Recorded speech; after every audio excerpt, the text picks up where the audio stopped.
Hello दोस्तों, कैसे हैं आप सब। तो दोस्तों, मैं आर.के. प्रजापति आज आप लोगों का फिर से स्वागत करता हूं अपनी बिल्कुल नई और एक इंटरेस्टिंग वीडियो में।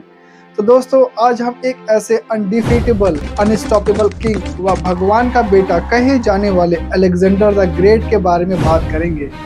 दोस्तों, जिसने महज 17 वर्ष की छोटी सी उम्र से लेकर 32 वर्ष की उम्र तक अपनी ग्रेट फियरलेस मिलिट्री लीडरशिप तथा कूटनीति व वॉर स्ट्रेटजी से बैटल आफ्टर बैटल जीती और 334 बीसी में मैसेडोनिया ग्रीस से जीत की शुरुआत करके ईरान, इराक, अफगानिस्तान जीतते हुए 326 बीसी में भारत को जीतने के लिए भारत के सीमा तक आ पहुंचा। दोस्तों, अलेक्जेंडर के 10 वर्ष के चौंका देने वाले ग्रेट कैंपेन ने अलेक्जेंडर को दुनिया के नॉन एज तक पहुंचा दिया और उसने दुनिया के नक्शे में one of the largest empire खड़ा कर दिया। दोस्तों, पर्शिया के लोगों के लिए अलेक्जेंडर एक श्रापित व खराब व्यक्ति था, पर वहीं वेस्ट में वह हमेशा के लिए अलेक्जेंडर द ग्रेट के नाम से अमर हो गया। दोस्तों, अलेक्जेंडर भले ही उम्र में छोटा था, पर उसकी हिम्मत व साहस के आगे कोई सेना व कोई साम्राज्य कभी टिक नहीं पाया। वह जिस रास्ते से भी गुजरता था, वहाँ के कई राजा, महाराजा व देश के ज्यादातर लोग बिना बैटल लड़े ही अपना सारा साम्राज्य व राजपाट अलेक्जेंडर को सौंप देते थे। दोस्तों, ये कहानी शुरू होती है 400 बीसी में, जब दुनिया के बिगेस्ट व greatest super power Persian empire ने ग्रीस पर आक्रमण करके ग्रीस के 2 सिटी स्टेट्स एथेंस और स्पार्टा के लोगों को मारकर एथेंस एक्रोपोलिस के पवित्र व पावन टेम्पल्स में तोड़फोड़ करके उनमें आग लगा दी। जहां कभी democracy, art, drama and philosophy फलती फूलती थी, और पर्शियन आर्मी ने एथेंस को पूरी तरह से डिस्ट्रॉय कर दिया, जिसके बाद ग्रीस का हर बच्चा व व्यक्ति पर्शियन एम्पायर के लोगों का खून का प्यासा हो गया और प्रतिशोध लेने की भावना में जलने लगा। पर्शियन एम्पायर अब ग्रीस का दुश्मन बन चुका था। दोस्तों, कई दशकों तक प्रगतिशील ग्रीस ने माउंटेनियस किंगडम ऑफ मैसेडोनिया को एक छोटा सा व पिछड़ा हुआ क्षेत्र ही समझा था, पर under the king Philip II के आने वाले समय में मैसेडोनिया एक भयानक व बेहद पावरफुल तथा लोगों को दहला देने वाला मिलिट्री फोर्स उभर कर दुनिया के सामने आया। उनका सबसे बड़ा रिफॉर्म एक 18 फुट का भाला, जो कि ग्रीस के नॉर्मल स्पीयर से 2 गुना बड़ा था, जिसे बेहद ही ट्रेंड व स्किल्डफुल पैदल सैनिकों द्वारा क्लोज फाइट तथा ग्रुप के फॉर्मेशन में चलाया जाता था, जिन्हें फैलेंक्स कहा जाता था।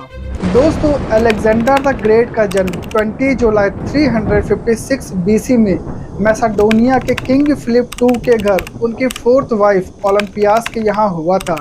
अलेक्जेंडर के पैदा होते ही अलेक्जेंडर के जन्म को लेकर एक ऑरेकल द्वारा भविष्यवाणी की गई थी कि यह सन ऑफ जीसस है, जिसे भगवान का बेटा कहा जाता है। जिसके बाद मैसेडोनिया के लोग अलेक्जेंडर को सन ऑफ गॉड मानने लगे।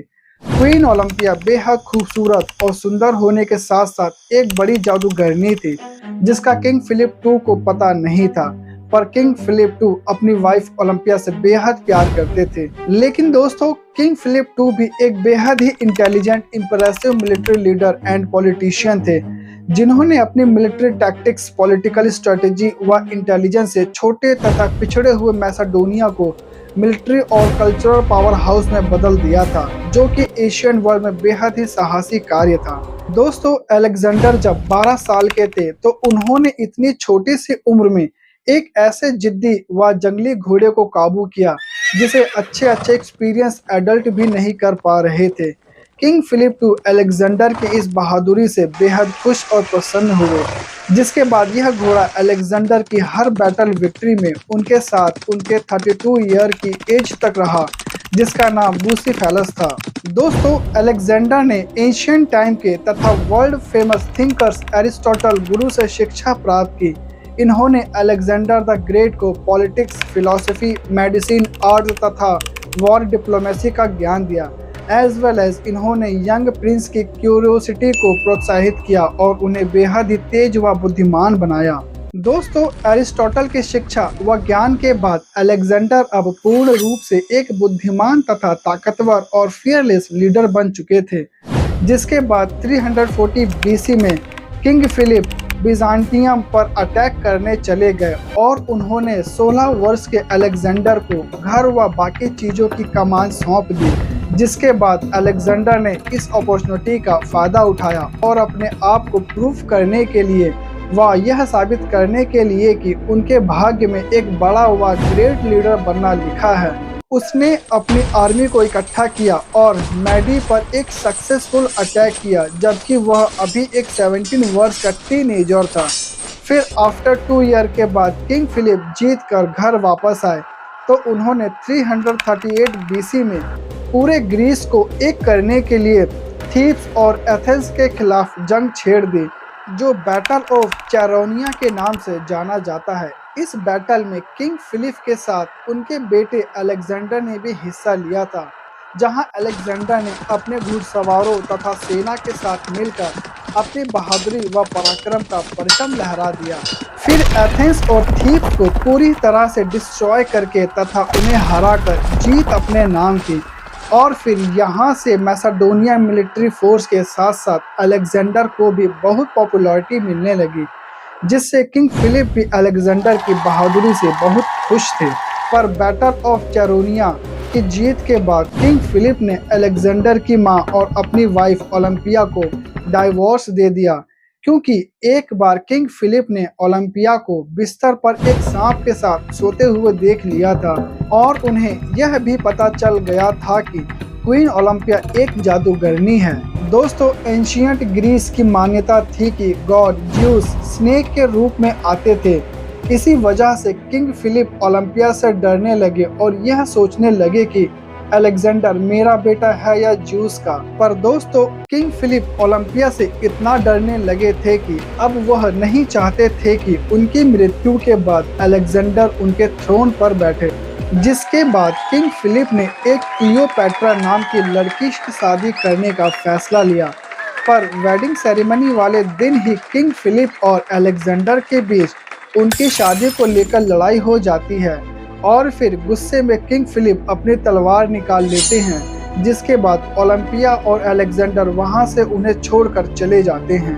पर शादी के कुछ समय बाद ही किंग फिलिप को अपनी गलती का एहसास हो जाता है। उन्हें मालूम था कि अलेक्जेंडर एक काबिल और बहादुर मिलिट्री कमांडर है, इसलिए किंग फिलिप उन्हें खोना नहीं चाहते थे और अलेक्जेंडर को घर वापस बुला लेते हैं। जिसके बाद 334 बीसी में किंग फिलिप एक बड़े व ग्रेट कैंपेन की शुरुआत करते हैं, war against the Persian Empire. पर launching of this war, king Philip के captain of bodyguard Pausanias king Philip की हत्या कर देते हैं, जिसके बाद उनके सोल्जर पोसानियस को पकड़कर वहीं मार देते हैं। वैसे दोस्तों, लोगों का कहना है कि किंग फिलिप की हत्या के पीछे अलेक्जेंडर की मां ओलंपिया का हाथ था, पर इसके कोई पक्के सबूत नहीं है। और फिर किंग फिलिप की हत्या के तुरंत बाद अलेक्जेंडर को मैसेडोनिया और ग्रीस फोर्स की आर्मी ने अपना किंग तथा supreme commander of Greece force चुना, क्योंकि फिलिप तथा ग्रीस के सभी लोगों का एंशिएंट ड्रीम था पूरे एशिया और पर्शियन एम्पायर को हराकर ग्रीस से जोड़ने का। पर ग्रीस के एंशिएंट राइवल पर्शिया को कुचलने से पहले अलेक्जेंडर को ग्रीस और अपनी own position as a king को सिक्योर करना था, क्योंकि घर पर ही अलेक्जेंडर के संभावित व सक्षम प्रतिद्वंदी थे, जिन्हें अलेक्जेंडर ने मार डाला और विद्रोहियों और राजद्रोह करने वालों को इलीरिया, थेसली और सेंट्रल ग्रीस में कुचल डाला। अलेक्जेंडर ने अपने राइवल थीब्स के लिए एक स्पेशल एग्जाम्पल बनाया और एंशिएंट सिटी को आग लगाकर पूरी तरह से डिस्ट्रॉय कर दिया और वहां के लोगों को स्लेवरी के लिए भेज दिया। और फिर in the spring of 334 BC में मात्र 19 ईयर ओल्ड अलेक्जेंडर दुनिया के सबसे बड़े व सुपर पावरफुल पर्शियन एम्पायर के खिलाफ अपनी 40,000 की एक स्ट्रॉन्ग आर्मी के साथ वॉर लॉन्च कर देते हैं। और फिर अलेक्जेंडर अपनी विशाल आर्मी को लेकर हेलेस्पोर्ट एशिया माइनर की ओर बढ़ने लगा। दोस्तों, अलेक्जेंडर की आर्मी में 9,000 मैसेडोनियन फैलेंजाइट्स थे, जो 18 फीट के सरिसा भाले के साथ थे, और 4,700 लोगों की घुड़सवार सेना 11,000 श्रेष्ठ व उच्च वर्ग के पैदल सैनिक विद शील्ड बियरर्स और छोटे भाले के साथ थे, जिसमें 12,000 ग्रीस अलायंस की आर्मी और बुल्गारिया के एक्सपर्ट जेवलिन थ्रोवर्स और बाकी तीर धनुष व तलवार के साथ बाकी सभी अन्य सैनिक थे। दोस्तों, अलेक्जेंडर की इतनी बड़ी व श्रेष्ठ आर्मी को देखकर हर किसी का दिल धड़क जाता था। तो दोस्तों, अब समय आ गया था जब अलेक्जेंडर और उसकी आर्मी को पर्शियन एम्पायर की पहली आर्मी को एट द रिवर ऑफ ग्रैनिकस में फेस करना था। अब दोनों ओर की सेना एक दूसरे के आमने सामने खड़ी थी, पर अलेक्जेंडर की आर्मी को एक शैलो वाटर और 60 फीट चौड़े रिवर को पार करके आगे जाना था और अलेक्जेंडर भी पर्शियन की इस पहली आर्मी पर अटैक करके उन्हें डिस्ट्रॉय करने का दृढ़ निश्चय करके आया था। जिसके बाद अलेक्जेंडर ने तेजी दिखाते हुए अपनी आर्मी को इमीडिएट नदी पार करने का आदेश दिया और अलेक्जेंडर की आर्मी ने फुर्ती दिखाते हुए नदी को पार किया और पर्शियन की आर्मी पर अटैक कर दिया। जिसके बाद अलेक्जेंडर के बेस्ट जेवलिन थ्रोवर्स और बेस्ट आर्चर्स ने पर्शियन की आर्मी के ऊपर भालों व तीरों की बौछार कर दी और अलेक्जेंडर ने अपनी पूरी बहादुरी व ताकत दिखाते हुए पर्शियन आर्मी को कुचलना व मारना शुरू कर दिया। फिर देखते ही देखते अलेक्जेंडर और उसकी आर्मी ने पर्शियन आर्मी को पूरी तरह से डिस्ट्रॉय कर दिया और चारों तरफ लाशों के ढेर लगा दिए। दोस्तों, अलेक्जेंडर ने एशिया माइनर को हराकर एक ग्रेट विक्ट्री हासिल कर ली थी। इसके बाद अब अलेक्जेंडर को पर्शियन एम्पायर के राजाओं के राजा डेरियस III का सामना करना था। जिसके बाद अलेक्जेंडर 333 बीसी में अपने रास्ते में आने वाले सिटीज लीसिया, फ्रीजिया को हराते हुए गॉर्डियम में गॉर्डियम नॉट तक पहुंचा। दोस्तों, गॉर्डियम नॉट को लेकर एक भविष्यवाणी की गई थी कि जो भी इस नॉट को खोलेगा वो पूरे एशिया पर राज करेगा, पर गॉर्डियम नॉट खोलने में इतना मुश्किल व कठिन था जिसे अलेक्जेंडर ने गुस्से में आकर अपनी तलवार से काट दिया।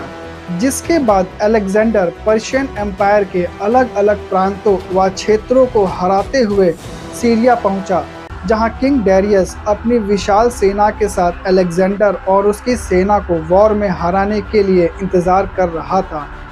दोस्तों, किंग डेरियस की आर्मी अलेक्जेंडर की आर्मी से संख्या में 2 गुना ज़्यादा थी। फिर अलेक्जेंडर ने भी डेरियस की बड़ी आर्मी को देखते हुए तथा अपनी कुटिल बुद्धि व वॉर स्ट्रेटेजी का इस्तेमाल करते हुए अपनी आर्मी को पर्शियन आर्मी पर सक्सेसफुल अटैक करने के लिए कहा। जिसके बाद एक बड़ा व घोर घमासान युद्ध शुरू हो गया। अलेक्जेंडर की कूटनीति व युद्ध स्ट्रेटेजी ने डेरियस की बड़ी आर्मी को तहस नहस कर दिया, पर डेरियस फियरलेस व ब्रेव मैसेडोनियन किंग अलेक्जेंडर की बहादुरी व ताकत के आगे टिक नहीं पाया। जिसके बाद उसने अलेक्जेंडर और उसकी आर्मी को फेस करने के बजाय पीठ दिखाकर बैटलफील्ड से अपने रॉयल चैरियट पर भाग निकला। फिर उसकी आर्मी भी बैटलफील्ड में भागने लगी, पर अलेक्जेंडर और उसकी आर्मी ने मिलकर बैटलफील्ड में लाशों के बड़े बड़े अंबार लगा दिए। The battle of Issus Alexander the Great के लिए एक शानदार जीत थी। फिर दोस्तों, डेरियस के बैटलफील्ड से भाग जाने के बाद अलेक्जेंडर पर्शिया के बाकी बचे हुए राज्यों सिडोन, टायर, गाजा, इजिप्ट और पर्शिया के कोस्टल एरियाज और लीबिया को अपने कब्जे में करते हुए तथा किंग डेरियस की तलाश और उससे फाइनल बैटल करने के लिए पर्शिया के हार्टलैंड्स की ओर निकल पड़ा, जहां रास्ते में अलेक्जेंडर को एक लेटर मिलता है जिसमें पर्शियन किंग उन्हें धन, दौलत, सोना, चांदी तथा अपनी बेटी से शादी करने का ऑफर देते हैं। साथ ही साथ अपने पर्शियन एम्पायर का आधा हिस्सा भी देने के लिए कहते हैं in the exchange of peace. पर दोस्तों, अलेक्जेंडर द ग्रेट की शानदार विक्ट्रीज और ओरेकल की कही हुई सारी भविष्यवाणी अलेक्जेंडर को यह यकीन दिला चुकी थी कि उसकी किस्मत में दुनिया पर राज करना लिखा है। इसलिए उसने पर्शियन किंग का ऑफर ठुकरा दिया और कहा कि उसे आधा एम्पायर नहीं चाहिए, वह उससे उसका पूरा एम्पायर छीनने आ रहा है। ईस्ट की तरफ पर्शियन हार्टलैंड्स की ओर बढ़ते हुए अलेक्जेंडर को न्यूज़ मिलती है कि किंग डैरियस अपनी ग्रेट पर्शियन आर्मी को ग्वागमेला में इकट्ठा करके खड़ा है, जो आज का मॉडर्न इराक है। दोस्तों, इस बार डैरियस की फौज में लगभग 1 लाख से भी ज्यादा सोल्जर्स थे और वहीं अलेक्जेंडर की कुल सेना 48,000 सोल्जर्स की थी। अलेक्जेंडर की आर्मी इस बार भी पहले की ही तरह बेहद छोटी थी, पर फिर भी अलेक्जेंडर ने अपनी बहादुरी और अपनी फियरलेस लीडरशिप व वॉर स्ट्रेटजी दिखाते हुए अपनी आर्मी को पहले अटैक करने के लिए कहा, जिसके बाद एक बार फिर बिगेस्ट व खूनी बैटलशिप शुरू हो गई, जहां एक बार फिर अलेक्जेंडर की आर्मी ने पर्शियन आर्मी के लोगों को मारकर पूरी बैटलफील्ड में कोहराम मचा दिया।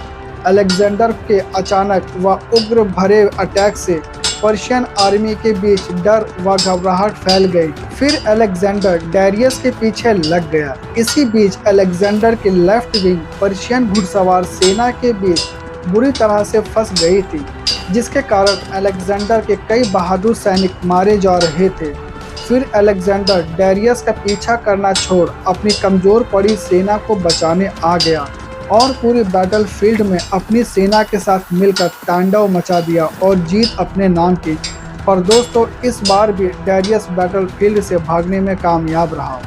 दोस्तों, अलेक्जेंडर बहुत ही चतुर, चालाक व कूटनीति का व्यक्ति था, जो अपने दुश्मन की बड़ी से बड़ी सेना को देखते ही ऐसी वॉर स्ट्रेटजी बना लेता था जिससे अलेक्जेंडर के आगे कोई भी सेना टिक नहीं पाती थी, जिस वजह से अलेक्जेंडर द ग्रेट बड़ी से बड़ी आर्मी की सेनाओं वाली बैटल्स को भी अपनी बहादुरी व फियरलेस लीडरशिप की वजह से बड़ी ही आसानी से जीत लेता था। दोस्तों, ग्वागमेला की शानदार जीत अलेक्जेंडर की ग्रेट पर्शियन एम्पायर पर कंप्लीट विक्ट्री थी।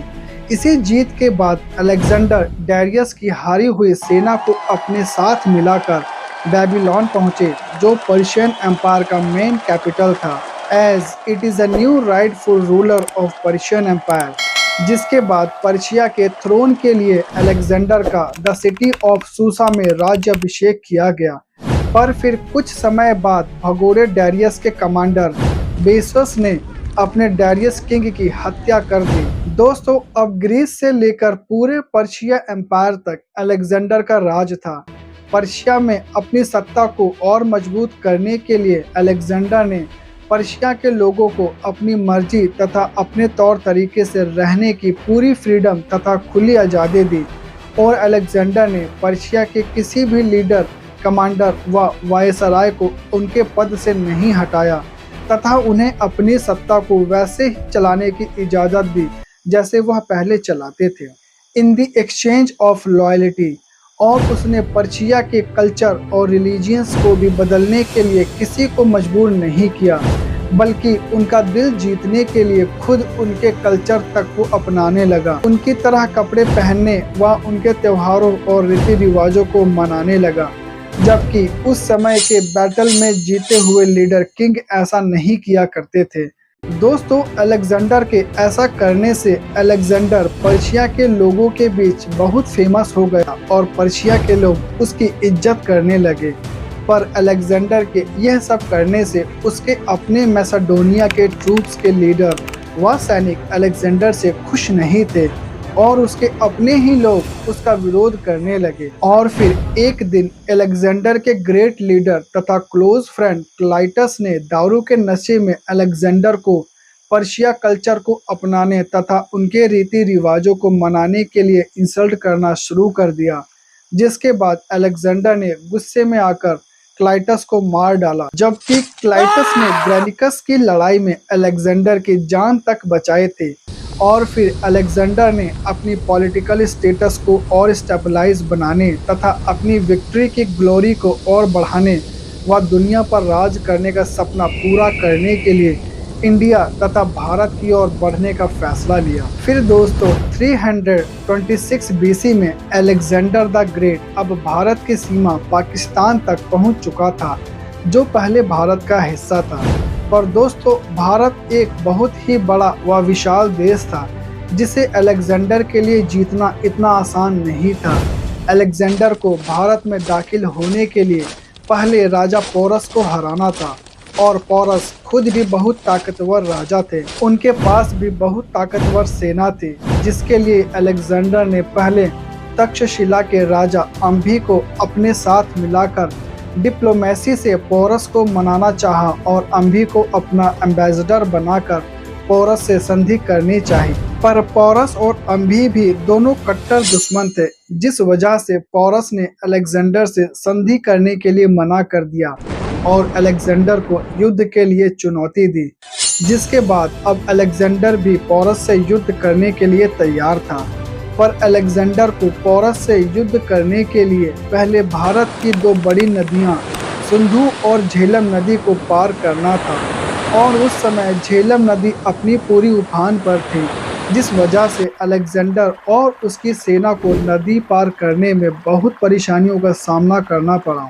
पर दोस्तों, राजा पोरस ने भी अलेक्जेंडर और उसकी आर्मी को झेलम नदी पार करने से रोकने की काफ़ी कोशिश की, पर अलेक्जेंडर और उसकी आर्मी ने भारी बारिश और रात के अंधेरे का फ़ायदा उठाकर जैसे तैसे नदी पार कर ली।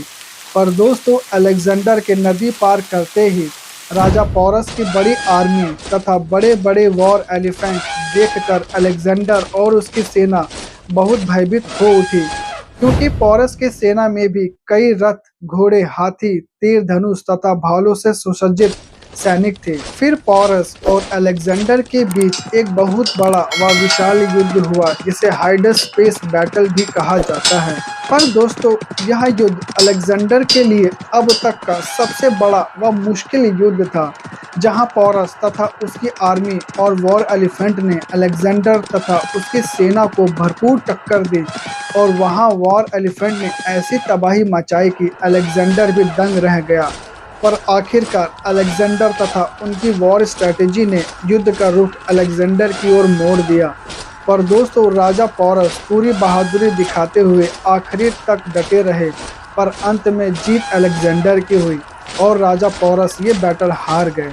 पर दोस्तों, इस बैटल में अलेक्जेंडर को भी काफ़ी नुकसान उठाना पड़ा और अलेक्जेंडर ने भी अपना सबसे प्रिय घोड़ा बुसेफेलस को खो दिया। पर दोस्तों, राजा पोरस को हराने के बाद अलेक्जेंडर ने अपनी आर्मी को भारत के अंदर घुसकर भारत के और राज्यों से युद्ध करने के लिए कहा। पर अब अलेक्जेंडर की पूरी आर्मी ने हाथ खड़े कर दिए, क्योंकि लगातार 10-11 वर्षों से युद्ध करते हुए तथा अपने परिवार से दूर होने की वजह से अब अलेक्जेंडर की सेना बहुत बुरी तरह से थक चुकी थी। अब उन्होंने अलेक्जेंडर के खिलाफ विद्रोह करना चालू कर दिया था और अलेक्जेंडर से अपने घर वापस जाने की मांग करने लगे।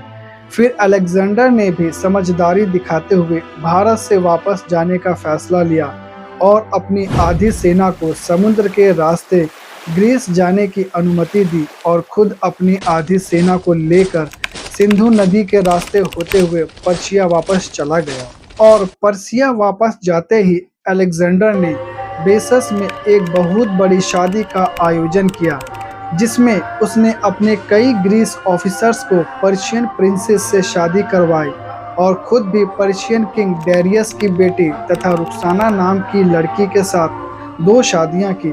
पर दोस्तों, भारत से वापस आने के बाद और पर्शिया में थोड़े समय बिताने के बाद 10-12 दिन से बीमार चल रहे अलेक्जेंडर द ग्रेट की मात्र 32 वर्ष की उम्र में पर्शिया के बेबीलोन शहर में दुनिया जीतने निकला और भगवान का बेटा माने जाने वाला अलेक्जेंडर द ग्रेट की मृत्यु हो जाती है।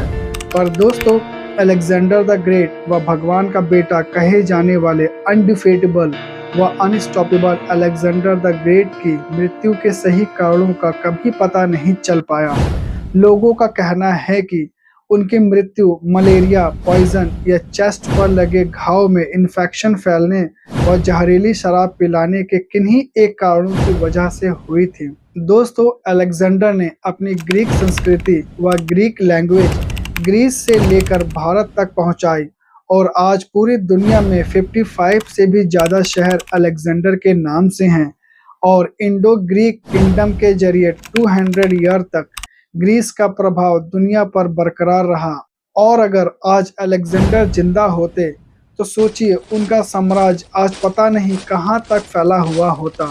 उनका साम्राज्य पश्चिमी यूनान में मैसेडोनिया से लेकर आज के modern Iraq, Iran, Afghanistan, Pakistan, Bharat तथा मिस्र तक फैला हुआ था। तो दोस्तों आज की वीडियो में फिलहाल इतना ही। अगर आपको आज की मेरी ये वीडियो अच्छी लगी हो तो प्लीज़ आप इस वीडियो को लाइक, कमेंट एंड शेयर कीजिएगा। और अगर आप मेरे यूट्यूब चैनल पर नए हैं तो प्लीज़ आरके ग्रोथ विजन को सब्सक्राइब कीजिए और साथ ही बने बेल आइकन को प्रेस करना मत भूलिएगा।